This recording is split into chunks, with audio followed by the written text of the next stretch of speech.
This technique is called Koshi Garuma. Again, my left hand, as a left-sided player, is going to be hugging his neck. So I'm not too worried about fighting for an undergrip, a whizzer, around the side. I'm focusing more on my right hand, which is either, depending on what I'm comfortable with, I'm going to grab the elbow and try to catch the bone underneath his arm, underneath his elbow, or his wrist.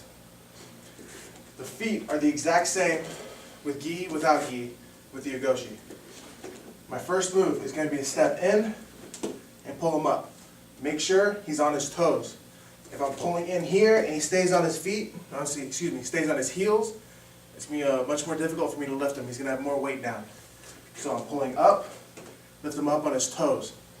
Next, instead of hugging around his back with the Ugoshi, I'm hugging around his neck. I'm going to put him in a headlock. The third step is, the same as the Ugoshi, I'm bringing my back leg and squaring it up with my front leg. So all together, lift up, step in, make sure he's on his toes, make sure he's coming towards you. Then, wrap his head.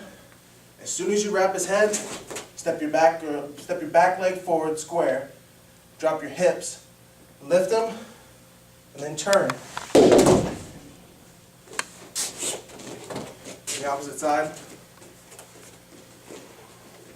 You lift him up on his toes, stepping inside of his left leg with my left leg. Next, with my left arm, I'm wrapping around his head, getting him in a headlock. And I want to focus on staying low around his shoulders. If I come up high around his head, I'm not going to have as much control. It's going to be easy for me to slide off. So I want to stay low around his shoulders so I can catch his head for the most part. I'm going to use his head for most of my leverage. So, pull up, step in, he's on his toes, wrap around his head, but down by his shoulders, square up, drop my hips, I'm going to lift, bend and turn. So again, with my back to the camera, focus on where I put my feet and how I square up my hips.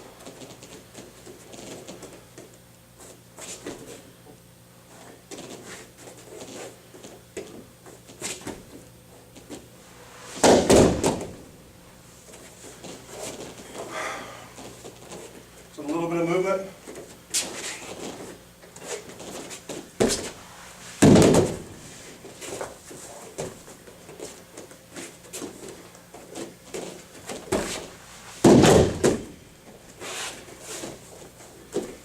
Again, I want to stress the importance of the C grip. If this is loose, I'm not going to be able to control him, I'm not going to be able to pull him. So whether you're more comfortable from the wrist, that's fine. You might just have to pull a little bit further, the length of the forearm further, or if you're comfortable with the elbow, practice on the C grip. Also, with a lot of throws, especially hip techniques, you have to drop your hips. Someone like Aaron, who is 100 pounds or more or less than me, if I'm up tall, I'm not going to be able to throw him. He's too heavy. I'm going to drop my hips so I have better leverage and get under his center of gravity. Makes it much easier to lift him.